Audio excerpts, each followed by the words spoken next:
Boa noite a todos. Vamos começar agora a nossa primeira palestra do semestre na Anhanguera, no curso de jornalismo. Meu nome é Jorge Serrão, sou o coordenador desse curso. Hoje nós convidamos para conversar com vocês o perito, médico legista, especialista em assuntos internacionais, Nelson Bruni Cabral de Freitas. Tá?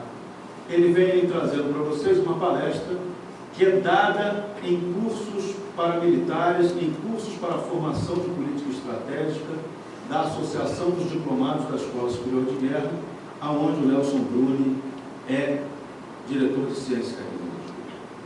Hoje, vocês vão entender um pouquinho de como funciona a tal da globalização, ou um termo que parece ser mais adequado tecnicamente, que é o globalitarismo. A maneira como essa nova ordem mundial está interferindo na vida das pessoas. Em particular, uma questão muito séria, que é o tráfico internacional de drogas. Tá? Então, Nelson Bruni, hoje com vocês, para essa aula, treinamento, essa atividade complementar do nosso curso de jornalismo aqui da Anhanguera, na Vila Maria. Nelson Bruni, é contigo a palestra. Vamos lá. Obrigado, professor. Antes de iniciarmos o trabalho, eu deixei com o coordenador do curso os dados que tudo que nós vamos falar aqui tem origem, tem bibliografia, tem levantamento técnico e, principalmente, tem investigação da imprensa. Então, eu trouxe para vocês, que depois ele vai passar, só pequenos dois exemplos, um do estado de São Paulo e outro da Folha de São Paulo. O quê? Quando eu citar aqui determinadas entidades financeiras, não é a estrutura,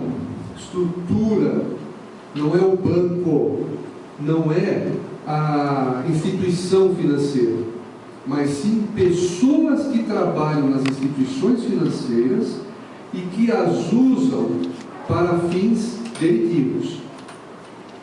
Todas as instituições acontecem isso. Ora, eu pertenço aos quadros da polícia. Dentro da minha corporação existem homens valorosos, exemplos a serem seguidos, mas pessoas que entram na instituição e tentam tirar proveito da instituição e cometer crimes. E é isso que também acontece em algumas instituições financeiras. Pessoas que usam a instituição para conseguir benefícios financeiros. Não é a instituição. Então, como nós falamos, vamos citar, por exemplo, o que foi sendo na imprensa, HSBC. O acrônimo HSBC, rapidamente, significa Hong Kong and Shanghai Banking Corporation. Traduzido para o bom português, Corporação Bancária Hong Kong e Xangai. Então, esse banco, ele é oficialmente um banco internacional com sede em Londres. Ele foi fundado quando? Quando vocês têm ideia quando esse banco foi fundado? Você não tem ideia de quando foi fundado? Mais ou menos, o HSBC? Vamos voltar mais 100 aninhos lá para trás. 1865 ele foi fundado. E esse banco foi fundado pelo escocês Thomas Sutherland e sediado em Londres. É a maior organização de serviços financeiros bancários do mundo. O famoso HSBC, responsável por promover o tráfico de ópio na China durante o século XIX.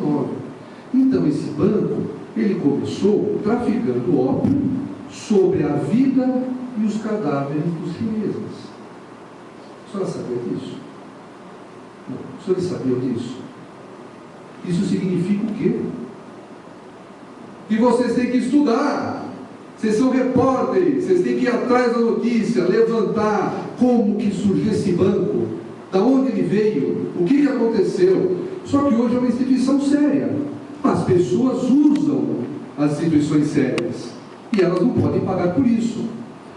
E rapidamente a Folha de São Paulo mostra que o governo do México lavou dinheiro no HSBC entre 2007 e 2008 do narcotráfico. Vocês estão entendendo? E assim outras instituições financeiras fazem o mesmo. Mas por que isso? Isso nós vamos entender, nós vamos conversar sobre isso. Então veja bem, hoje existe a narcoeconomia. O que é a narcoeconomia? é o comércio internacional de drogas. O que mais dá dinheiro hoje no mundo você traficar? O que você acha? Eu vou perguntar para todo mundo, anda ficar me olhando um cara de curioso aqui.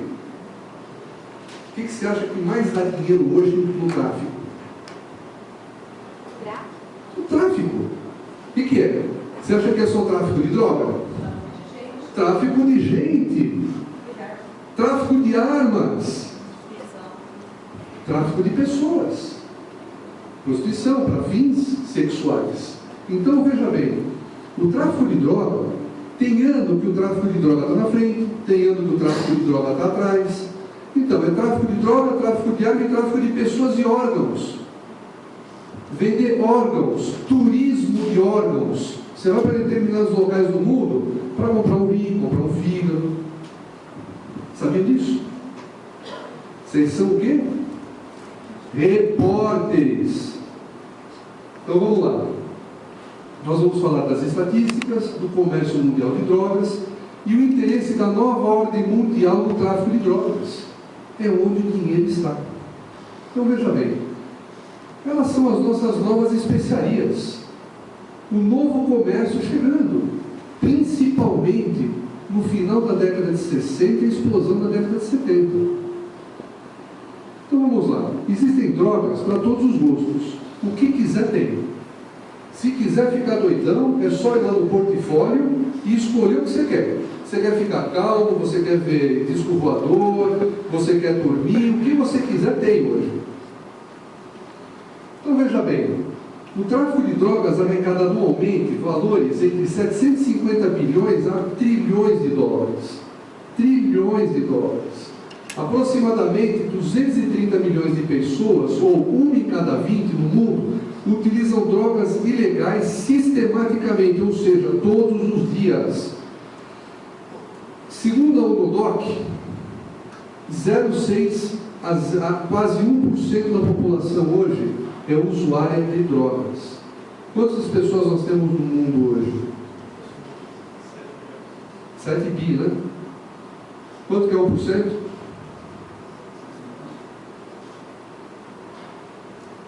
Vocês fazem jornalismo, não matemática. Significa que é muita gente? Muita gente, significa que é muito dinheiro. É muito dinheiro. Isso corrompe qualquer um? Corrompe a maioria das pessoas.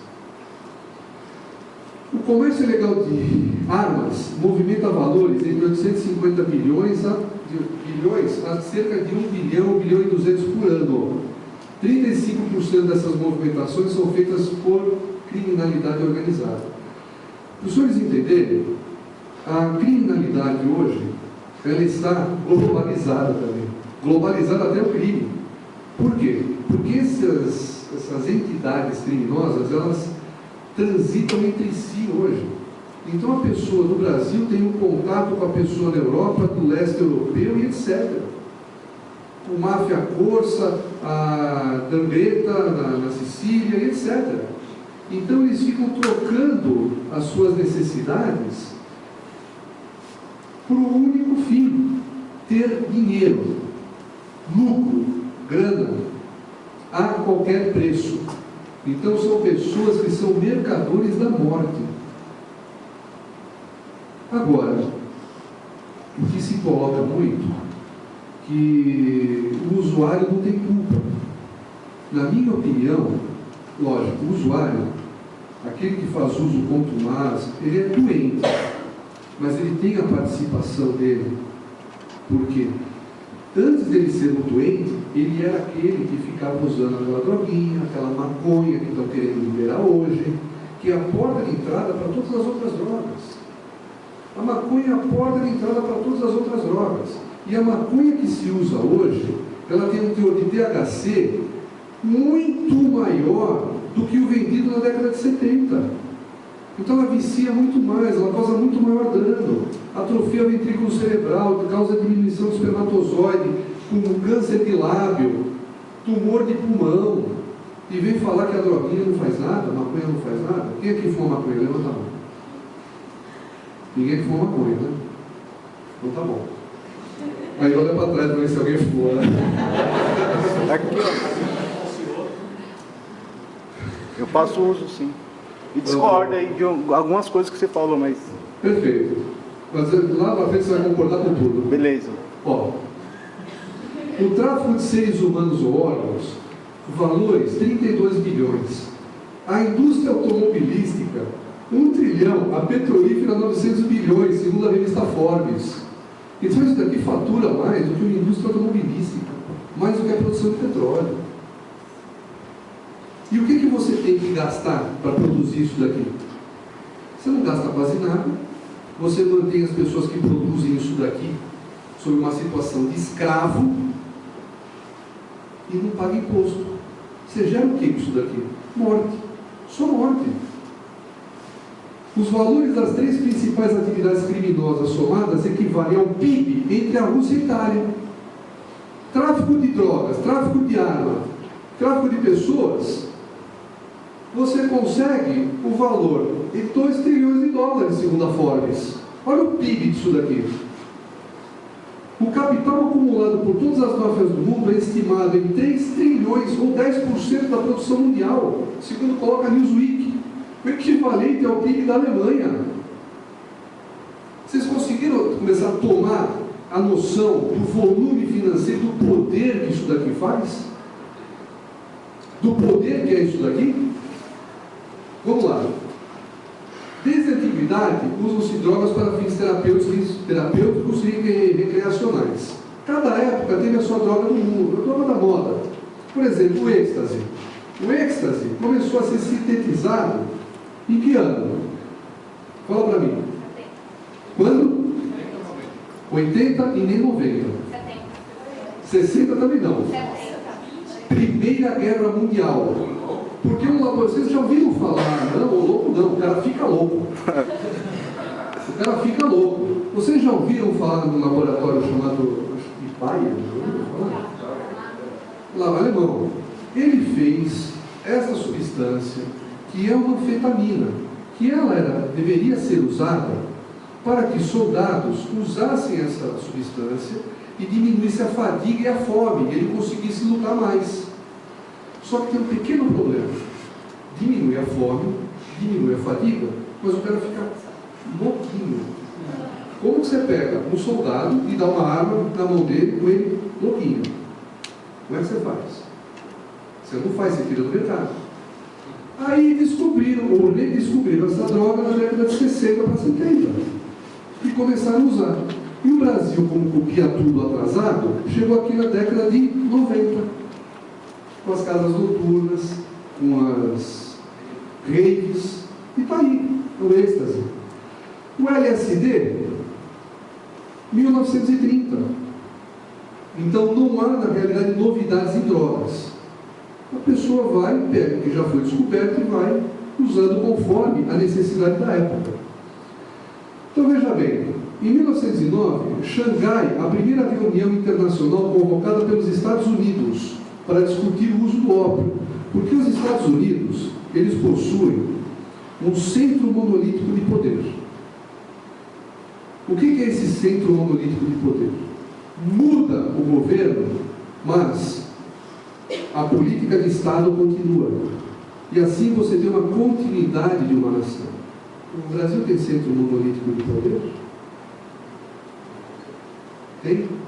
Vocês acham que o Brasil tem algum centro monolítico de alguma coisa? Cada partido que entra, veja bem, para vocês entenderem, existe um lugar no mundo, um país, que não é o Brasil, que existem dezenas e dezenas de partidos. Para você se perpetuar no poder ou se manter no poder, você tem que fazer coligações, visando pura e única e exclusivamente os interesses políticos, não os interesses do cidadão. Então eu vou fazer os acordos políticos para me perpetuar no poder em detrimento do benefício da população. E essas coligações políticas é que vão me manter no poder. Já viram isso acontecer? Já viram isso acontecer? Vocês leem jornal? Como que está sendo feito em Brasília as coligações políticas? Vocês acham que tem diferença entre PSDB, PT, PMDB, etc. e tal? Vocês acham que existe alguma diferença? Não, isso é jogo de cena. Isso é jogo de cena. Os interesses são pessoais. E as pessoas que lutaram anteriormente, dizendo-se lutando por uma democracia, provaram que subiram ao poder pura e exclusivamente por dinheiro e poder, se esquecendo das necessidades básicas do cidadão, morrendo nas favelas, morrendo nas ruas por falta de segurança e morrendo por falta de hospitais. Quem aqui vai no Sírio-Libanês? Eu não vou, tem que ir lá. Agora, para vocês irem no Sírio-Libanês, tem que fazer o quê? Vira político. Aí sai para o Sírio-Libanês, não é verdade? Ou vai para a Clínica Maio lá nos Estados Unidos, não é verdade? Bom, por que eu falei nisso? O Centro Monolítico de Poder, lá, a política de Estado, você não pensa para 10 anos, você pensa lá para 50 anos, você pensa para 100 anos lá na frente. Então, eles já pensam lá na frente o que as drogas podem fazer com a humanidade, porque eles já fizeram isso lá com a China. Eles quase destruíram a sociedade chinesa no século XIX com as drogas. Procurem ver o que aconteceu com a China, a guerra dos boxers, a revolução, o que aconteceu com as revoltas na China do século XIX, que a sociedade estava dopada. Procurem ver isso daí. Pois bem, em 1911, em Haia, inclusive com o Brasil, assinaram um tratado no qual se comprometeram a proibir o uso das drogas. Em 14, aprovada a lei de comercialização contra as drogas. Em 24, na cidade de Genebra, foi discutida a necessidade de proibir a maconha. E em 30, o combate passa a ser enérgico. Mas por que estamos nessa situação? O que aconteceu para chegarmos nesta fase de destruição da sociedade, das pessoas doentes, andando com cobertor nas costas, com zumbis nas ruas? Esse comércio de especiarias lucra muito com coca-dólares. Muitas centenas de milhões de dólares do narcotráfico são depositados no sistema bancário, porque veja bem, quem aqui é traficante de droga? Ninguém, né? Então, o que acontece? Estou perguntando, porque eu vou explicar uma coisa para vocês, que vocês vão entender. Se você fosse traficante de droga, você conseguiu um volume de dinheiro que vai até o teto. Você vai fazer o que com esse dinheiro? Você vai deixar debaixo do colchão? Você não pode, porque a polícia vem para pegar as drogas e vai apreender teu dinheiro também. Vai ter tudo apreendido. E você vai perder o capital para você fazer negócio. Você tem que colocar em algum lugar. Você tem que lavar esse dinheiro. Então você tem que lavar onde? Através do sistema bancário. Como é dito aqui pela própria imprensa que levantou isso. Através dos seus repórteres, que são heróis. Porque o profissional, para fazer um levantamento, para fazer isso, ameaça de morte, alguns morrem, mas isso é pelo ideal, é pela verdade, porque você vai acreditar no que você está fazendo. Isso tem que estar dentro da tua alma. E se você tiver que dar a tua vida pelo que você acredita, vale a pena. É assim que eu penso. Ameaça, já recebi um monte de coisa, mas eu vou até o fim. Nada me demove daquilo que eu acredito. Pois bem, todos os bancos de envergadura participam dessa operação. Pelas somas elevadas na lavagem, seria impossível sem a cumplicidade de banqueiros que eu digo inescrupulosos, como eu disse lá no começo. São pessoas que são criminosos e as instituições não podem pagar por esse tipo de gente, que intermediam a legalização do dinheiro sujo, através de ativos, empresas, imóveis, etc. Então veja bem, a Guerra Civil Chinesa, entre 46 e 49, a CIA participou das operações de ópio, vendendo e pegando dinheiro da venda do ópio e injetando dinheiro na guerra, para não tirar do bolso. Na Guerra do Vietnã, no livro A Política da Heroína no Sudeste Asiático, a CIA vendia ópio para fazer a mesma coisa e financiar a guerra. Está aqui. O Irã Contras, 86. O relatório do Comitê Kerry concluiu que membros do Departamento de Estado americano forneciam apoio aos contras da Nicarágua. O que eles faziam? Eles estavam envolvidos no tráfico de drogas e os próprios componentes dos contras sabidamente recebiam assistência financeira e material dos traficantes de drogas. Uma guerra aqui, o Irã e o contras da Nicarágua. A CIA tinha conhecimento das operações e participava. No Panamá, em 89, o Noriega, que foi deposto pelos Estados Unidos, era o maior traficante de droga do Panamá. Vocês sabiam disso? Vocês são repórteres. Vocês têm que começar a pegar toda essa bibliografia, ler, se instruir, conhecer. O conhecimento é o maior patrimônio que vocês podem ter na vida. É isso que vocês têm que investir, no conhecimento de vocês. Quem é que assiste a Rede Globo? Joga a televisão fora. Joga. Cultura, um bom canal. Não acredite em nada do que tem aí, porque tudo é para te deixar alienado. Pois bem, Afeganistão, 79 e 88, em múltiplas ocasiões, os agentes norte-americanos da CIA estavam ajudando a contrabandear ópio para fora do Afeganistão, na guerra do Afeganistão. Caso da Guarda Nacional da Venezuela, a mesma coisa. O Haiti, a mesma coisa, e vários outros. Então, não existe diferença de quem aqui acredita em capitalismo, socialismo, isso é tudo balela. Não existe. O que existe é o povo dominado. É você ser usado como massa de manobra. Porque todos aqueles que participaram da Revolução Russa eram do setor de inteligência que depois virou KGB. Tá? Então vamos lá.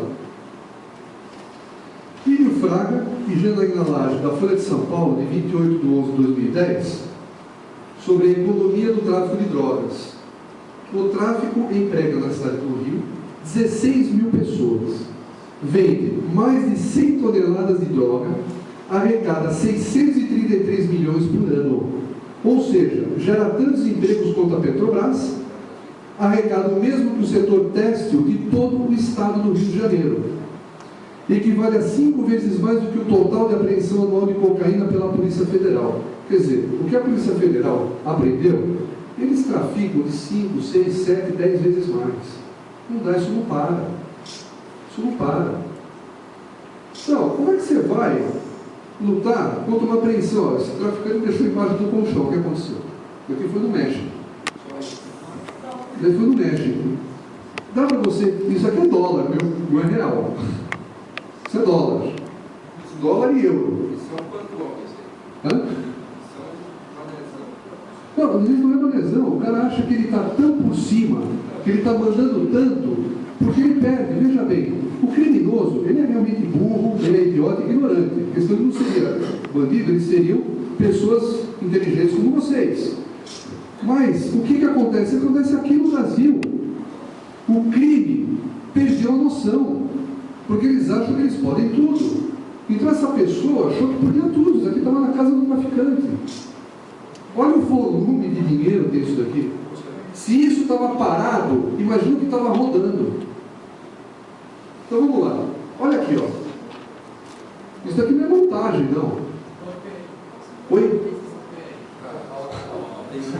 Não dá para contar. Eu sei que, olha, eu só vou falar uma coisa para o senhor. Com esse pedacinho aqui, ó, o senhor não precisa fazer mais nada na sua vida. Veja bem, com tudo isso daqui, falta o principal, a virtude. Isso não compra virtude. Nem a liberdade. Não compra. A pessoa ganhar tudo isso pelo trabalho dignifica. E é valoroso.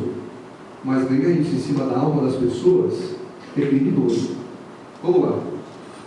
A quantidade de cocaína apreendida na América do Sul cresce 30% e atinge recorde, diz o relatório da ONU, isso de 2010 para 2011. O relatório mundial sobre drogas do Escritório das Nações Unidas sobre crime e drogas, a UNODC, aponta que as apreensões de cocaína na América do Sul avançam a níveis recordes.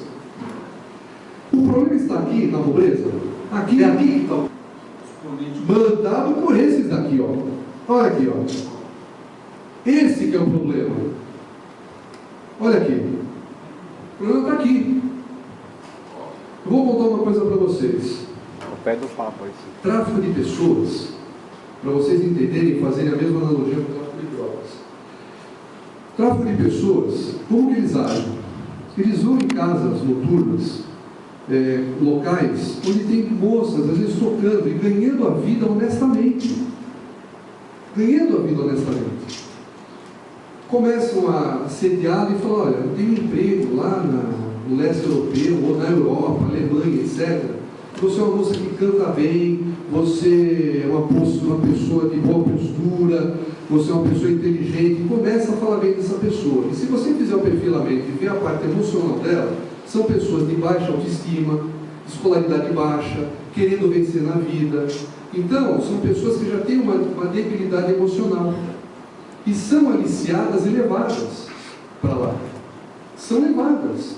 Não falam a língua, aterrizam no país, tomam o passaporte dela e aí vira escrava sexual.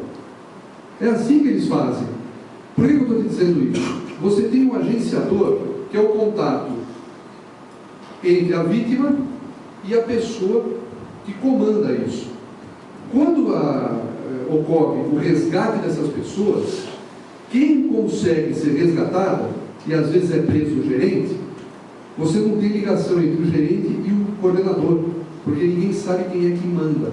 E quem é que manda tem muito poder político e financeiro. Você não consegue chegar até lá em cima. Tanto que está sendo aprovado agora, que vocês viram, a Lei Cláudia Raia. Vocês viram isso? Sobre tráfico de pessoas e órgãos. Até pela novela que foi muito bem colocada, apesar de tudo, foi muito bem colocado e mostrado isso, que aquilo é da realidade mesmo. Aquilo é da realidade. E vocês pensam o seguinte, mas a pessoa para cair nessa é muito trouxa, né? De ir lá para fora, do exterior, será que ela não percebe isso? Eu vou contar uma coisa para vocês. Lembra do Maníaco do Parque? Sim. Vocês viram isso? Aquilo foi massificado na imprensa, não foi? Pois bem, quando acabou tudo isso, um cientista de uma universidade aqui de São Paulo, ele foi fazer um estudo sobre a condição emocional dessas pessoas. Ele pegou uma pessoa igualzinho, Francisco, dessa experiência, idêntico. Pegou essa pessoa, colocou numa moto, fez igualzinho, começou a parar as pessoas na rua. Olha, eu sou de tal empresa e você é uma moça muito bonita, uma pessoa muito bacana, uma pessoa muito legal. Eu queria ver que você é fotogênica, tudo. Resumindo, de 110 moças abordadas, quantas subiram na moto e foram para o parque? 110. Todas foram.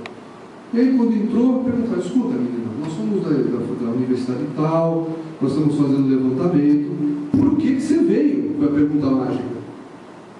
Porque eu achei que eu ia ganhar dinheiro, eu ia melhorar de vida, eu ia ter uma condição.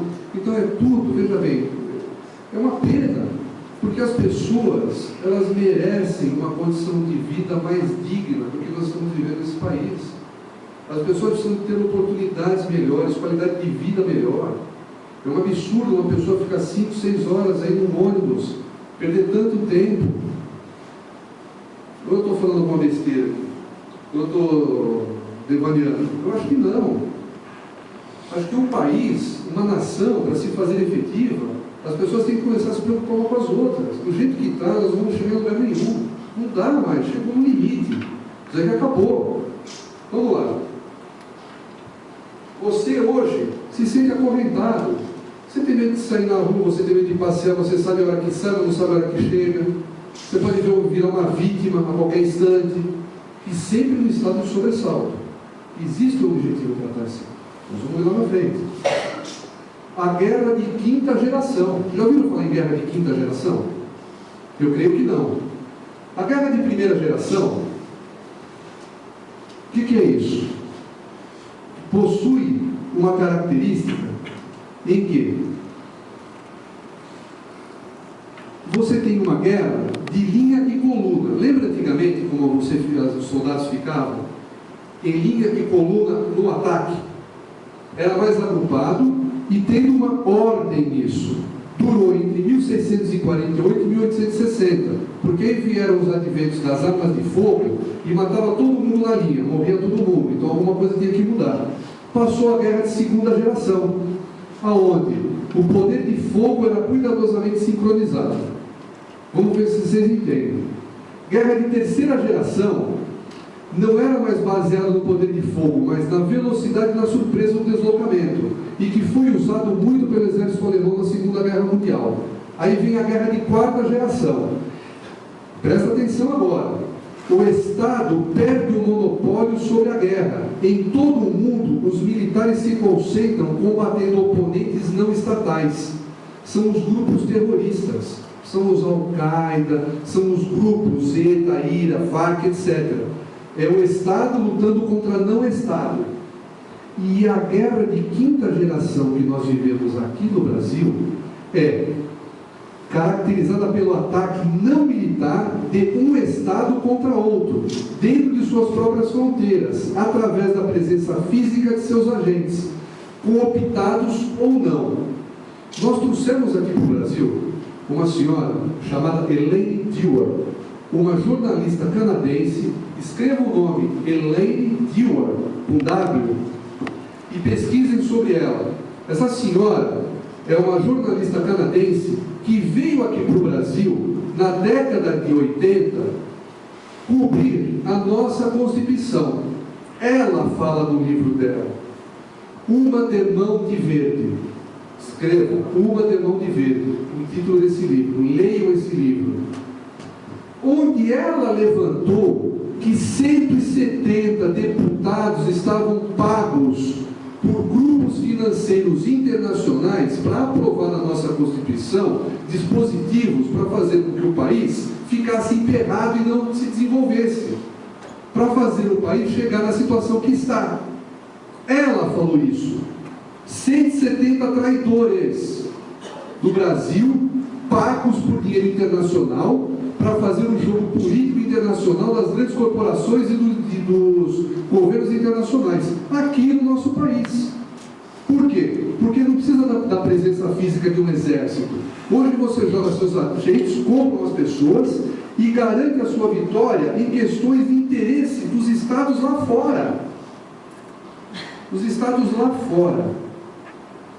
As reservas indígenas, você já viu onde elas estão assentadas? Você já viu onde estão assentadas as reservas indígenas? O que é essa briga de reserva indígena? Só para vocês entenderem esse ponto. Pegaram as reservas indígenas e colocaram em cima dos locais de todos os minérios e riquezas do Brasil. Vocês sabiam disso? Sabiam disso ou não? Não. Engraçado. Pega as reservas indígenas e pega a mapa de minério aqui em cima. Elas batem. Por quê?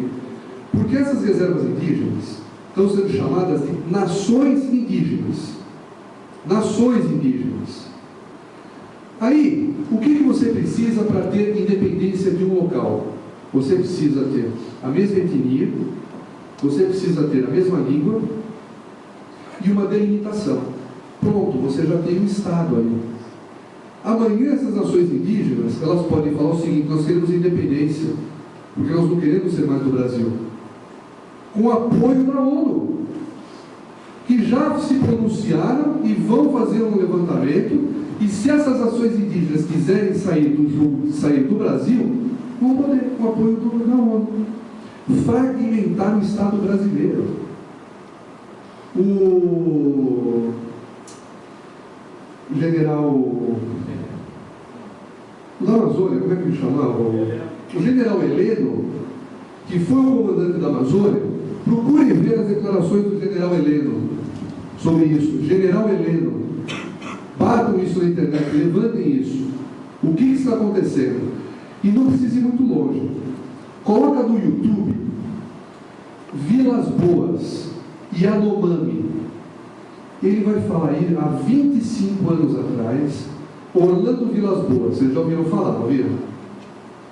Uma grande personalidade, não é verdade? Vocês já viram o que Orlando Vilas Boas já fez aqui no Brasil? Não? Nunca ouviu falar nele? Então, este senhor, há 25 anos atrás, falando do perigo dos Yanomamis, que não é uma tribo brasileira. Você sabia que a tribo Yanomami não é brasileira? Você acha que é brasileira, né? Não, eles são importados da Venezuela. Tá? Então, estudem. Coloca Orlando Vilas Boas, tribo Yanomami. Vai estar no YouTube ele falando isso. Há 25 anos atrás. E que o Brasil devia tomar uma condição de segurança em relação a isso. O Brasil corre risco de ter fragmentado o seu território. Vamos lá. Então, nós estamos vivendo hoje no Brasil uma guerra de quinta geração. De não estados e estados usando seus agentes dentro aqui do Brasil, formando vitória em suas questões de interesse lá fora. Então vamos lá. Mas o que o crime organizado tem a ver com isso? E o crime organizado financia. Vocês vão ver. O FBI define criminalidade organizada como tendo por principal característica a continuada conspiração criminosa com uma estrutura organizada alimentada pelo medo e pela corrupção, motivada pela avidez e pela cobiça. Só avidez e cobiça. Quando você tem o seu colega, ou você tem alguma pessoa que você gosta, o que une as pessoas de bem? O que une as pessoas de bem? O apreço que uma sente pela outra. Nesse caso, a única coisa que os une é a avidez e a cobiça. É o mal. Então hoje a luta é do bem contra o mal. 27 de setembro de 2009, atualizado às 8h50, Agência Terra. O tráfico de drogas nas favelas da zona sul do Rio movimenta 30 milhões por mês. Tem 600 traficantes e 200 fuzis. Como é que você entra lá? E vem falar que está pacificado? Pacificado aonde? Cadê os fuzis? Cadê os fuzis? Com a venda de maconha, o lucro ultrapassa 1.500%. Então, o traficante, ele ganha com o cara que mantém ele, o escravinho dele, porque o usuário de droga é um escravo. Ele ganha 1.500% de acordo com as contas da Polícia Fluminense. O quilo é comprado por R$300. Com a venda, o faturamento chega a 5.000. Olha o dinheiro que eles ganham com isso, comercializando a droga. O crack chega a 272%. A cocaína, o quilo de R$20 mil é comprado por 12 e vendido a 32. O crack, comprado por 11 vendido por 30. Não tem o que lucra mais do que isso. Não tem. E não paga imposto. Então, o narcotráfico no mundo, você possui envolvimento de grandes instituições financeiras com esse narcotráfico. Então veja bem, o maior produtor de maconha no mundo é os Estados Unidos, vocês sabiam? Estados Unidos, na região da Califórnia, que desce para a região do México, o maior produtor de maconha. O maior consumidor de cocaína no mundo é os Estados Unidos. O Brasil vem em segundo. E está ali, ó. Afeganistão, o maior produtor de ópio. Paraguai, maior vendedor de maconha na América Latina. Peru, maior produtor de cocaína. Vamos falar um pouquinho sobre o Império Brasileiro para vocês entenderem isso que eu estou falando. O Império Brasileiro foi entre 1822 e 1889. Ele durou 67 anos, o Império Brasileiro, porque antes éramos subordinados à coroa. A República durou 96 anos. A nova República, nós temos, de 2013 agora, 28 anos de nova República. O período da República, totalizando a nova e a República antiga, são 123 anos, contra os 67 do Império Brasileiro. Em 1889, éramos 14 milhões de habitantes. Éramos a segunda potência militar do mundo, os senhores sabiam? Sabiam disso? Falaram disso na escola para vocês? Por que não falo isso na escola para vocês? Porque você, o brasileiro, não pode ficar valorizado. Você tem que se sentir subvalorizado. Nós éramos a segunda maior potência militar do mundo no século XIX.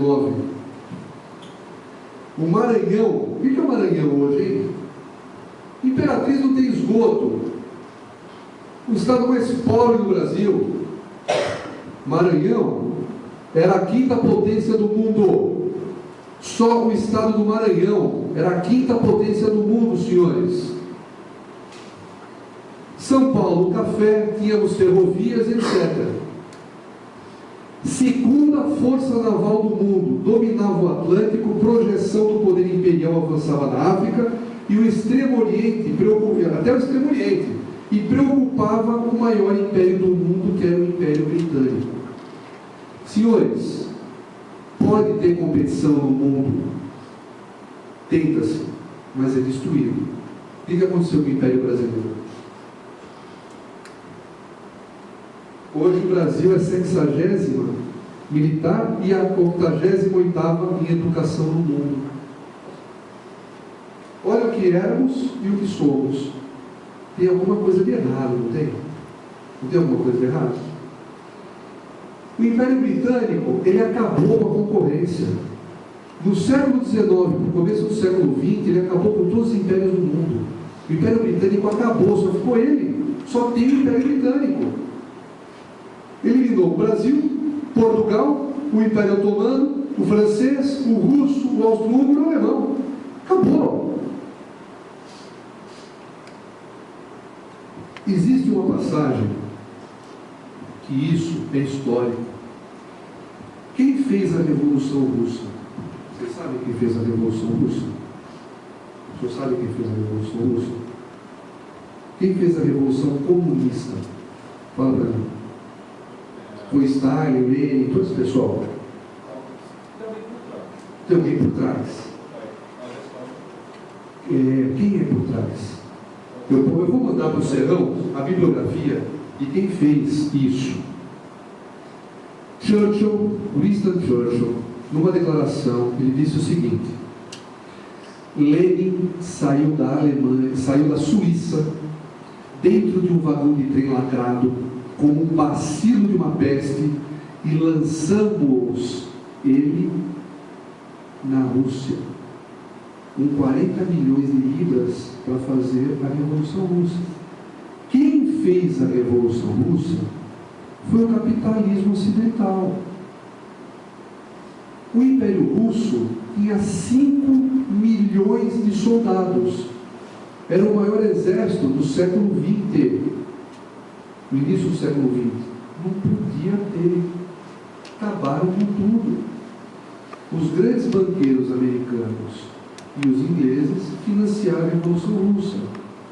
Se você pegar todas as pessoas que participaram do governo, Stalin era um agente duplo do sistema de inteligência do czar. Todos eles eram. E aí vieram os outros fascínoras que subiram ao poder. Então, não acredite que aquilo foi feito pelo povo. Aqui no Brasil, nada está sendo feito pelo povo. Nada feito pelo povo e para o povo. Isso daqui foi financiado. Então eu pergunto para os senhores, você vai responder para mim. Possui dimensões continentais. Grande comércio iniciado pelos portugueses e depois pelos ingleses. Grande criminalidade e comércio de drogas. Desagregação da sociedade, prejuízo da administração pública e corrupção desenfreada. Sociedade à beira do caos. Que país é esse? Brasil? Não. Chama-se China no século XIX. China no século XIX. A história se repete. A história é uma sucessão de eventos que, se você não conhecer, você não entende o que está acontecendo. A história se repete. Estão fazendo com o Brasil porque a China era a grande opção do Império Britânico. Olha só. O colonialismo europeu transformou a população chinesa em viciados e escravos para ganhar dinheiro. Olha como ela fazia isso. A Guerra do Ópio, entre 1840 e 1860, resultante da postura da Inglaterra como promotora do tráfico de ópio na China, no século XVIII e XIX, bem como das plantações e do comércio desse narcotráfico. Quem fazia isso era o Império Inglês. A Inglaterra, como é pouco divulgado, aferia lucros exorbitantes com o tráfico de droga para os chineses. E o comércio esteve vinculado à expansão colonial, porque ela produzia droga, viciava a população, que não era só chinesa, era o resto do mundo também, mas principalmente a chinesa. Pegava esse dinheiro e financiava o exército. O que os Estados Unidos fizeram lá na guerra do Vietnã, fizeram na guerra da Coreia, fizeram nas outras? O tráfico de droga para financiar. Mas é isso. Está tendo alguma diferença? É a mesma coisa. Então veja bem, a narcotização chinesa pelos britânicos entre o século XVIII e XIX. Porque antes quem fazia isso, quem era? Os portugueses. Os portugueses faziam isso. Aí vieram os ingleses, português, sai, agora é minha vez. Você já ganhou muito, agora quem vai ganhar sou eu. O vício ia destruindo a administração, destruindo o exército, drenando a riqueza acumulada durante séculos. A toxicodependência minou a sociedade, levando o país à beira do caos, à bancarrota, à prosperidade. E aí, o que aconteceu?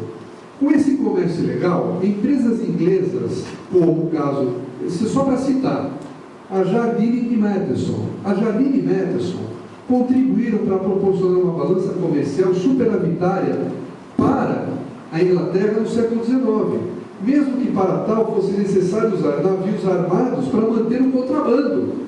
Então, a Jardine e Matheson foi, em determinado momento, na Câmara dos Lordes e falou: olha, nós não vamos ter dinheiro, nós estamos com um problema com eles estão fazendo uma revolta.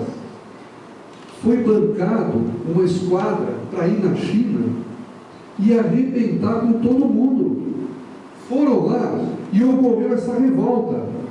E os chineses perderam na guerra. Como eles perderam a guerra, eles foram forçados a assinar um tratado de 29 de agosto de 42, que concedeu aos britânicos ainda uma indenização. E posteriormente perderam os portos de Cantói, Amoy, Fouchou, Ningbo e Xangai. Xangai foi perdida nessa guerra aqui. E ainda tiveram que dar dinheiro para os ingleses. E a China cedeu ainda a ilha de Hong Kong à Grã-Bretanha, que agora, no começo de 1999, voltou aos chineses. Foi perdida nessa época. Então veja bem, o William Jardine e o Ederson, se não me engano, o Jardine era médico, viu? Era médico da esquadra inglesa que aprendeu a fazer o tráfico de droga, e aí quando ele voltou para a Inglaterra, ele encontrou o Ederson e falou: escuta, vamos traficar gente. Arrumou um monte de navio e começou a fazer o comércio. E vocês já ouviram falar da empresa Jardine e Matheson? Hoje, uma grande empresa que não acabou. Essa empresa atualmente, muitas vezes referida como Jardines, é uma empresa multinacional estabelecida na Bermuda. Por que na Bermuda?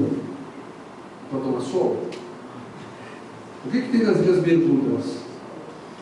Paraíso fiscal, imposto de renda. Com sede em Hong Kong, listada na Bolsa de Londres e de Singapura, a grande maioria das ações Jardines estão sendo negociadas em Singapura. As suas raízes são rastreadas até o final do século XVIII, lá atrás, quando ela foi fundada. Hoje, é uma das 500 empresas mais ricas do mundo. 500 empresas mais ricas do mundo. Ela está enquadrada entre as 500 mais ricas. Consiste na Jardine Pacífico, Jardine Motors, e aí vai. 30% do grupo da Jardines possui investimento da Holding Rothschild. Holding Rothschild, que está em tudo. Quando você bater Rothschild, ele está dinheiro, estão esses caras aqui. Então, são só negócios, como falava Dom Corleone. São só negócios. Não é isso? Como fala o mafioso, o que mata não é só negócio. Então, a Jardine, a posição, ela está maior que a Bridgestone e tem uma receita de 37 bilhões de dólares. Começou a sua vida como? Fala para mim. Tráfico de droga. Tráfico de droga. Começou sobre a alma das pessoas. Está aqui, ó. Hoje faz um trabalho comercial, etc. Mas começou como? Como todas as empresas da Inglaterra, como o HSBC. Viu da onde? Crime. Um crime. E dentro dessas empresas, dos bancos, existem pessoas que usam isso para fins delitivos ainda. Entendeu? Então a Jardine é tudo isso daqui, ó. E começou traficando ópio. Então o moderno tráfico de drogas começou a se desenvolver na década de 70, como nós conhecemos hoje. O dinheiro oriundo da droga abastece o sistema financeiro especulativo. Porque, veja bem, o banco precisa de dinheiro. Precisa da matéria-prima. E de onde vem esse dinheiro? Daqui. Por que você acha que tem banco que abre em paraíso fiscal, abre nas ilhas Jersey, abre em todo quanto é lugar que tenha uma condição fiscal mais leniente? Para os traficantes e para os criminosos poderem lavar esse dinheiro. Quantos trilhões de dólares nós falamos lá no começo? O PIB entre a Rússia e a Itália? Olha o que tem de dinheiro, gente. Então vamos lá. A lavagem de dinheiro processado, segundo Solomon, entre 120 a 500 bilhões de dólares, isso em 94, nós já estamos na cifra dos trilhões de dólares. Então, o lucro disso, segundo o general Barry McFay, que é o diretor do escritório do Bill Clinton entre 96 e 2001, são gastos 57 bilhões de dólares anualmente, em média, pelos usuários para a compra de drogas ilícitas nos Estados Unidos. Do total arrecadado no varejo, 80%, 45 bilhões, é lucro do tráfico. Então, o tráfico, 90% de lucro. O lucro da droga é 90%, é mais que 90%, triplica. É absurdo. E o que você gasta para combater não chega aos pés. Porque o Estado não tem como acompanhar as Ilhas Caimã. Vocês têm uma ideia, já ouviram falar em Ilha Caimã, não viram? Para se localizar espacialmente, as Ilhas Caimã, no território do Caribe, é o território britânico do Caribe. Vocês sabiam disso? Pois, a Inglaterra está metida em tudo, né? Não é verdade? Agora, me fala uma coisa. O que Você já comprou uma geladeira grega? Geladeira grega, você já comprou uma geladeira grega? Fogão grego. Um tênis grego. O que você produz na Grécia? Azeite. Não produz nada na Grécia. Por quê? Eles vivem de turismo. O que você produz na Inglaterra? Você já comprou um Aston Martin? Um Jaguar? É a única coisa que eles produzem lá. O que eles produzem na Inglaterra? Qual é a produção? Qual é o produto inglês que você comprou? Fala para mim. Nenhum. Eles não produzem nada lá. Inglaterra é especulativo. É a bolsa. É o que eles ganham especulando. E ainda fazem isso. Então é o território britânico do Caribe. A população são 35 mil habitantes. Menor que o município de Currais Novos, do Rio Grande do Norte. Caimã acumula ativos bancários de 1,7 trilhões de dólares em 2011. Só perde para 6 países. Estados Unidos, Japão, Alemanha, França, Reino Unido e Suíça. Depois vem aqui, Ilhas Caimã. Tamanho de Currais Novos. É possível isso? Posição das Ilhas Caimã seria o suficiente para pagar 3 vezes e meio a dívida grega. Só que tem nas Ilhas Caimã depositado lá. Você acha que a Suíça? A Suíça não deposita mais. Quem tem dinheiro vai para esses paraísos fiscais. Crime organizado vem para cá, não vai para a Suíça. E a Suíça tem uma tradição de 500 anos de sigilo bancário. 3 trilhões em contas secretas lá na Suíça. Mas lá hoje tem um problema de fiscalização que eles estão fazendo todo o levantamento contra a lavagem de dinheiro. Então a lavagem de dinheiro não é você enfiar na máquina e lavar. Quando uma quadrilha do narcotráfico encerra uma etapa do ciclo da droga e precisa fazer o transporte num país de trânsito e distribuir o produto no varejo, ele precisa lavar, ou seja, ele precisa legalizar esse dinheiro para poder segurar, dar segurança e poder fazer compras de outras coisas que eles precisam. E isso não pode ser confiscado pelo Estado. Então o que eles fazem, esses paraísos fiscais? Eles depositam. E aí? O que você faz com o dinheiro da droga? E vocês acham que figuras exemplares como essas que nós estamos vendo aqui, ligadas ao Foro de São Paulo, não sabem disso? Vocês já ouviram falar em Foro de São Paulo? Levanta a mão, olha. Eu sou o Dr. Nelson, dando uma palestra aqui, vocês estão dormindo? Vocês estão querendo zumbi. Ou vocês não estão entendendo nada do que eu estou falando, ou estão entendendo tudo. Fala para mim, vocês já ouviram falar em Foro de São Paulo? Não. Esse balançar significa o quê? Já ouvi falar. Já ouviu falar? Já ouvi falar só. O que você ouviu falar? Tem, de tempos em tempos, tem essas pessoas que se organizam, né? Se reúne para quê, você sabe? Para dar golpe, né? Quando tem uma história, para dar golpe. Você resumiu tudo. Olha, você não precisa mais ter palestra, pode levantar. Você já sabe tudo. Você não, esse cara vai passar. Já pode dar o diploma para ele. Se depois dessa, você dá o diploma. Como é que você chama? Marcelo. Parabéns, Marcelo. É porque eu tive uma experiência dentro do futebol, eu conheço 15 países, já trabalhei no futebol. E tive a oportunidade de conhecer bastante coisa. Isso me agregou bastante. Isso me trouxe bastante experiência. Parabéns, porque o que eles querem mesmo é dar o golpe. E o que acontece? O Foro do Brasil, desculpa, o Foro de São Paulo, em 2010 comemorou 20 anos. Se reuniram agora, em qual hotel que eles se reuniram aqui no centro de São Paulo? 90, mas agora. Não, esse ano eles se reuniram em 4 locais. Eles separaram em 4 locais diferentes para se reunir. E o que é o Foro de São Paulo, senhores? O Foro de São Paulo é um encontro de partidos políticos, narcoterroristas e organizações não governamentais da esquerda da América Latina e Caribe. Surgiu em 1990. Porque o que aconteceu em 1990? Agora para um pouquinho, solta a caneta e presta atenção no que eu vou te falar.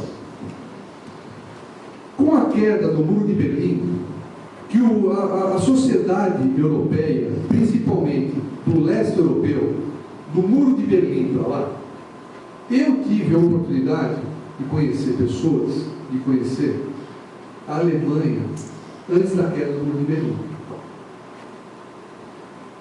Quem gosta, olha, eu sou uma pessoa que eu luto ou lutaria pelo comunismo em todos os sentidos, desde que eu fosse o chefe. Eu não quero ser povo. Quem quer ser povo no comunismo não quer comunismo. Sabia disso? Por quê? Porque aqui no Brasil o pessoal fala de socialismo e comunismo, mas não querem o comunismo de bota, porque eles seriam os primeiros a ir para o paredão. Os primeiros a ir para o paredão seriam eles, por corrupção, por roubo, por deixar a população amíngua como está. Então veja bem, se você vai na Europa hoje e fala de comunismo, você apanha. Porque só quem viveu o comunismo sabe o que é o comunismo. A destruição da personalidade, a destruição do cidadão e da pessoa como pessoa.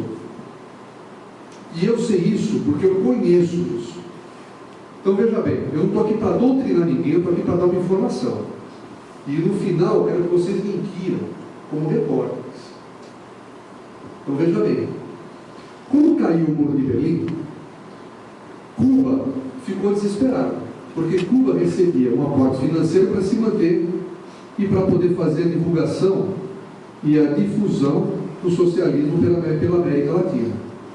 Então veja bem, Fidel Castro ficou sem chão, se reuniu com o Lula numa visita que Fidel Castro fez aqui, lá em São Bernardo, em 1990, e com a sua condição maquiavélica, o Fidel Castro, ele começou a formar o embrião, juntando 48 organizações e partidos de esquerda, formando o Foro de São Paulo. Então ele chamou FARC. FARC é um grupo terrorista, grupo de criminosos, faz parte do Foro de São Paulo. E as pessoas que estão aqui no Foro de São Paulo não os chamam de criminosos, sequestradores, assassinos e traficantes de droga. Chamam eles de partidos políticos. Partido político. FARC é partido político.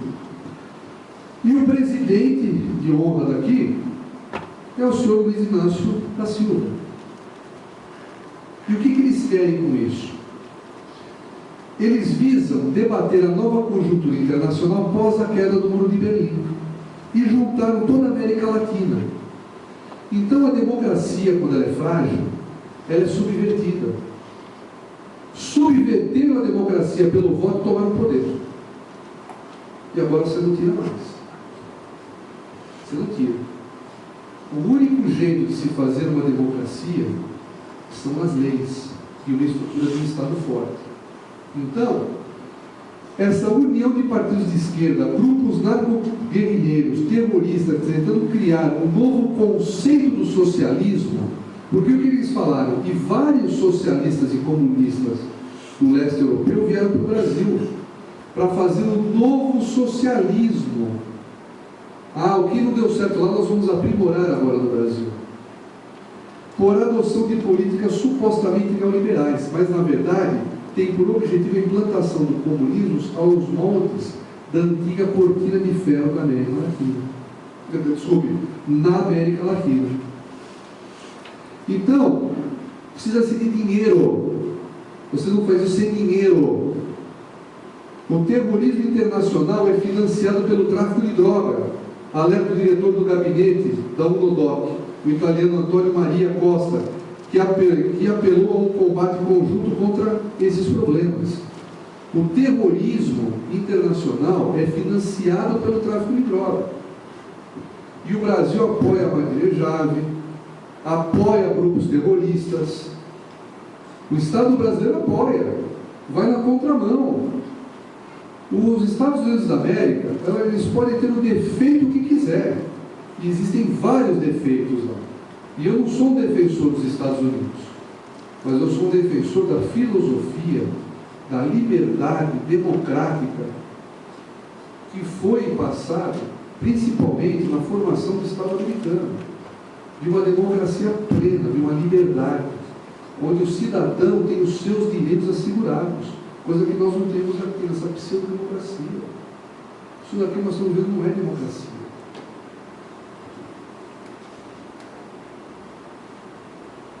A unidade de ação entre os partidos de esquerda legais do continente e organizações revolucionárias criminosas como FARC e MIR chileno. Então, os partidos de esquerda estão ligados de maneira umbilical com os grupos revolucionários e criminosos. O financiamento da FARC e do MIR vem das atividades ilícitas: tráfico de droga, sequestro, assassinatos. Segundo o jornal O Globo, a FARC era o principal fornecedor de Fernandinho Beiramar. O MIR, chileno, o maior acionista da indústria de sequestro latino-americana. Foi ele que sequestrou o Washington Oliveto. E aí, a hora que estouraram o cativeiro, quem que aparece lá na porta para salvar os sequestradores? Eles eram muito jovens. Quem que vai lá na porta defender os sequestradores e colocar na frente e defendendo e assegurando a integridade dos sequestradores? Marta Suplicy e Eduardo Suplicy na porta defendendo os sequestradores do Rio chileno. Por quê? Porque o Foro de São Paulo já tinha dado ordem para que esta união umbilical fosse mantida. Então eles eram defendidos pelos partidos de esquerda. Vocês estão entendendo até onde isso vai? Pega, entra no YouTube, assiste, sequestra o Eduardo Oliveira, você vai ver a Marta Suplicy, o Eduardo Suplicy dando a mãozinha lá, não, defende. Olha lá. Simbiose esquerda-crime, o dinheiro do crime, narcotráfico, terrorismo, sequestro, roubo, subsidia as ações da esquerda revolucionária na América Latina. Segundo o jornalista Jesus Larrota, os recursos da Farc são mais vastos do que todas as forças militares da América Latina. Então, se você juntar todos os exércitos da América Latina, eles não têm o mesmo recurso financeiro que tem a Farc. Entendem porque o Exército Brasileiro, Marinha, Aeronáutica, as Forças Armadas, hoje estão numa situação de penúria e são os únicos alicerces para defender o nosso território? Esquece período militar, esquece ditadura, esquece. Isso é período, isso passou. Você não vai olhar para frente, o país tem que ser unido. E outra coisa, uma coisa que me chama a atenção, que me causa repulsa, desculpe, o Brasil hoje está dividido em grupos antagônicos entre si. Como que pode? Antigamente você não tinha problema, se o cara era homossexual, ele era homossexual, deixava ele. Hoje existe uma massificação. Hoje, antigamente não tinha problema entre o branco, o preto, o índio, o cachorro, o gato, não tinha. Hoje as pessoas criaram grupos antagônicos entre si. Existe no Brasil realmente um problema, mas é um problema social. É social o problema aqui. Nós não temos, quem aqui no Brasil, isso aqui é uma mistura de raça, isso aqui é um caldeirão. Você não tem que ficar, porque um é branco, outro é preto, outro é azul, outro não sei o quê. Aqui no Brasil isso não existe. E criaram esses grupos antagônicos aqui. Que país vai para frente desse jeito? Que condição de crescimento, de cidadania, de civilização nós temos um país que age dessa maneira? Não dá. O país se degladiando. Vamos lá. O tráfico e sua contribuição no Brasil. Brasil, 137 homicídios dia, segundo a BBC. São 50 mil por ano. No Vietnã, morreram na guerra inteira 46 mil pessoas. Quer dizer, morre um Vietnã por ano no Brasil. Tinham esse dado? Vocês tinham esse dado? O Detran, 45 mil mortes por ano. Já estamos acabando, tá? Mais 5 mil a gente acaba. Então aqui, você tem um estudo sobre os homicídios. Olha aqui o Brasil. Olha. Os 10 países que são mais arriscados para viajar. Brasil, Colômbia, Afeganistão, Iraque. Quer dizer, é melhor ser ir para o Iraque na guerra do que passar para o Brasil. Quem aqui tem coragem de andar agora na Praça da Sé? Você tem estado? Tem, andou várias vezes. Vai lá, vai andar. Você está arriscado, hoje não aconteceu nada, mas amanhã vai acontecer. Qualquer lugar. Qualquer lugar. Hoje você não tem sossego em qualquer lugar. Não dá para você andar, porque você tem que ser mantido nessa situação de medo e pavor constante. Você tem que ser mantido desse jeito. Você não pode ter paz. O Centro Brasileiro de Informações sobre Drogas, o CEBRIG, em parceria com a Secretaria Nacional Antidrogas, realizou um levantamento sobre drogas e psicotrópicos no Brasil. Então veja bem. A pesquisa foi com mais de 200 mil habitantes entre 12 e 65 anos. Primeiro, maconha, 2,6% da população. Cocaína, 0,7%. Anfetamina, 0,7%. Ópio, 0,5%. Então, se você... Isso aqui é censo de 2010. 190 milhões de habitantes. Se 2,6% consome maconha todo dia, um cigarrinho de maconha, por dia, dá 9 milhões de reais. Quase 10 milhões de reais por dia. Então a arrecadação de maconha no ano dá 3 bi. De maconha. Olha o volume de dinheiro. Cocaína, 13 milhões e meio por dia. E o resto do mundo, como é que fica?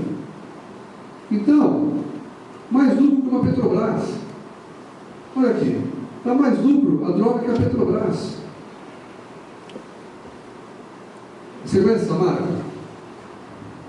Conhece essa marca? Ela é mais conhecida do que essas. Se mostrar esse senhor aqui com uma cara totalmente retardada, que é o faces característico de um usuário Rastafari aqui, ó, você vai conhecer na hora o teu cérebro mais do que essas aqui, mais do que a Coca-Cola, pela massificação dos interesses. Por que legalizar maconha? Para que legalizar isso daqui? Para causar mais pobreza no país? É isso que você quer? Olha aqui, daqui podia sair um Albert Einstein, daqui podia sair uma pessoa que podia mudar os rumos da saúde, a cura do câncer, um grande médico, um grande cirurgião, e essas pessoas jogadas desse jeito, nessa condição. Eu não sei se para vocês não significa nada, mas isso me dói o coração, é uma coisa dessa. Não dá, eu não aceito isso, eu não aceito um país tão rico como o nosso estar desse jeito. Não dá, é indecente, é indecente. E eles lá. E ainda tentando diminuir pena de mensalão, esse daqui sumiu, o outro ainda aparece eleito, e nada acontece. Isso é o senhor que está dizendo. E nada acontece. Continua-se tudo do mesmo jeito. Apesar do trabalho incessante da imprensa. E vocês estão sendo muito atacados pelos próprios partidos, que querem colocar um controle em cima de vocês. A imprensa nunca pode ser controlada. A imprensa tem que ser totalmente livre. Lógico. Oi? Olha, qualquer controle que se pense em fazer contra a imprensa é ditadura. Aí é ditadura. Aí é uma ditadura. Ah, mas a imprensa coloca muita coisa errada. Ela se autorregula. Sabe por quê? A hora que você começar a escrever um monte de besteira, você perde a credibilidade. O próprio mercado, ele seleciona o que é bom e o que é ruim. Agora, a imprensa, ela tem que ser livre, totalmente independente. Os seus repórteres têm que ter uma condição de trabalho sem nenhum tipo de pressão. Vocês têm que trabalhar sem nada contra ou impedir o exercício de vocês. Vocês são os únicos olhos em cima do Estado. Qualquer tipo de pressão ou feito em cima de vocês é com interesse escuso. Não pode. Ah, mas tem que regulamentar. Fala regulamentar, acabou. Não tem que regulamentar nada. A empresa tem que ser livre. Mas tem que ser livre, mas não pode receber financiamento do governo. Petrobras, Caixa, etc. Porque aí você fica na mão do governo. Você perde a tua isenção. Vamos lá. Aí você tem figuras como essa, que ainda querem se manter na política. Ou esse então, desculpe, não dá, é absurdo. É absurdo isso daqui, isso aqui é um absurdo. A população é a água onde nada o peixe comunista. Por quê? A ausência do Estado é explorada por um suposto assistencialismo por parte dos traficantes e pela política assistencialista de políticos coletivistas, oportunistas, que são os agentes conscientes. O que é isso? É o pessoal que ganha dinheiro, e lá para trás vocês viram, esses que ganham dinheiro nos grupos internacionais, os mesmos que fizeram revolução na Rússia, que vêm aqui manter o país artificialmente na pobreza. O país não pode se desenvolver, nós não podemos ser ricos, nós não podemos ter a nossa autodeterminação, nós temos que ser mantidos na pobreza. Você já pensou se isso daqui, com o potencial que nós temos, começar a fazer frente em cima dos outros? Não pode. Isso aqui é o país mais rico que existe. Através do dinheiro para remédios, alimentação, gás, melhoria nas habitações, etc. O suposto assistencialismo. Muitos chefes de boca de fumo são integrantes da comunidade. Fazem parte de grupos, etc. Para quê? Para manter a população carente sob o seu domínio. E você continuar sendo mantido como um curral eleitoral. Além disso, existe a possibilidade de ascensão social, com a entrada no tráfico de droga de elementos da comunidade. Eu atendi uma moça uma vez, num caso de lesão corporal. Essas coisas vocês não sabem, que não chega até vocês. A moça tinha 16 para 17 anos, ela estava inteirinha arrebentada. Então ela foi levada pelo conselheiro tutelar para fazer um exame de corpo de delito e para ser escondida do traficante, que ela era a mulher do traficante. E o que aconteceu com ela? Ela começou a ceder aos seus prazeres sexuais aos 12 anos de idade. 12, 13 anos. Por quê? Porque na favela, nesses locais, dominados pelo tráfico de droga, quando você tem uma menina mais bonita, que se destaca pela beleza, pela sua sensualidade, ela corre o risco de ser estuprada. Então a família oferece ela para o traficante, para ela já ficar como uma do harém lá do traficante. E logo elas engravidam, porque se ela está grávida, ninguém mexe com ela. Com 13, 14, 15 anos ela já está grávida. Então essa é a vida. Essa é a vida que o Estado deixa acontecer. Isso é culpa do Estado. Isso não é divulgado, né? Sessão da imprensa, né? A máxima aproximação da comunidade com o tráfico de drogas, seja pela colaboração mútua ou pela intimidação. Cooptação de novos membros, soldados para o tráfico. Descrédito do Estado, o Estado falta, o crime vai. Sublevação popular nas áreas de insurreição e a fachada de operações financeiras, a logística. E a interdição de áreas sob controle do tráfico. E o tráfico é uma atividade de risco, né? Devemos ter em mente que o tráfico de drogas não é simplesmente um problema que se restringe única e exclusivamente ao embate entre polícia e traficante. O cenário atual compõe-se de causas multifatoriais em políticos corruptos, interesses de estados que lucram financeiramente e politicamente com o tráfico e o sistema financeiro que facilita a lavagem do dinheiro. Está tudo aqui, ó. Esse é o resumo. Está tudo aqui. E aí, você tem o envolvimento de bancos americanos com a lavagem do dinheiro, como o Citibank, que lavou o dinheiro do Raul Salinas, que era presidente do México. Aqui, ó, Citibank. Como eu disse, não são as instituições, são pessoas que fazem parte da instituição e que as usam para fins delictivos. E o usuário de droga? Vou falar do usuário agora, para finalizar.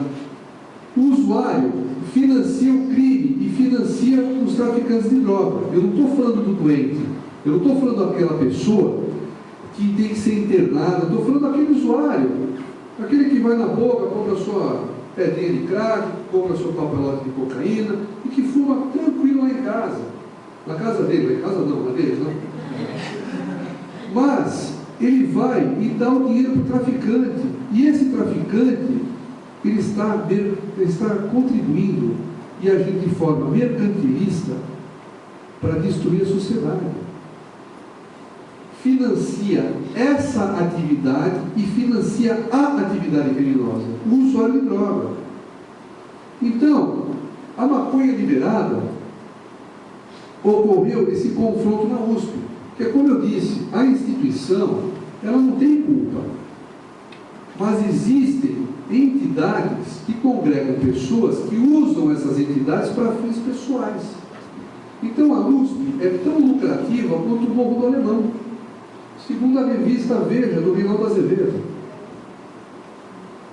Tem uma favela atrás da USP que faz o tráfico de droga e eles vão vender droga lá dentro da USP. Por que você acha que saiu revolta entre os alunos da USP, alguns alunos, com a PM lá dentro? Porque tráfico de droga. E eles estavam intimamente ligados com o tráfico de droga, essas pessoas. Então, hoje, você já ouviu falar do Homem Novo? O Homem Novo. Qual foi a campanha do Haddad? O Homem Novo. Isso aqui é o Homem Novo. Esse é o Homem Novo. É exatamente o modelo de humanidade que a nova ordem mundial quer. Idiotizado, sem rumo, totalmente despojado de toda a cultura tradicional do seu país. Doutrinado e ligado a processos ideológicos. Incapaz de reagir a qualquer tipo de imbecilidade vinda do exterior. Quais são as nossas tradições aqui no Brasil? Nós temos alguma tradição aqui? Qual a última tradição que você lembra? Fala. Não lembra, né? Quem lembra de alguma tradição aqui de São Paulo? Levanta a mão. Fala para mim. Fala mais alto, porque eu sou... Festa junina. Festa junina. Uma tradição. Uma tradição que o pessoal faz para quê? Para lucrar. Agora, existem entidades, se você vai mais para o interior, você começa a ver aquelas festas, aquelas procissões, aquela coisa tradicional do povo brasileiro. Tudo isso foi destruído. Eles querem destruir a sociedade, os valores nacionais, para que você fique sem rumo e o país seja facilmente mantido sob dominação. Esquece ideologia, esquece doutrinação. Nós somos todos brasileiros, nós somos todos irmãos. Querem que nós sejamos assim. E a prova disso está aqui. A USP, uma área de 7 milhões de metros quadrados, quase 7 milhões e meio, né? Orçamento de 3 bilhões por ano, 5 mil docentes, 88 mil alunos. O faturamento somente com o tráfico de maconha, por esses traficantes, de 800 mil a 1 milhão e 200 por mês. Eles matam a tua mãe, se eles perderem esse dinheiro. Matam a família inteira. Você acha que vai querer perder um faturamento desse? Com a polícia lá dentro? Aí você vai fazer o quê?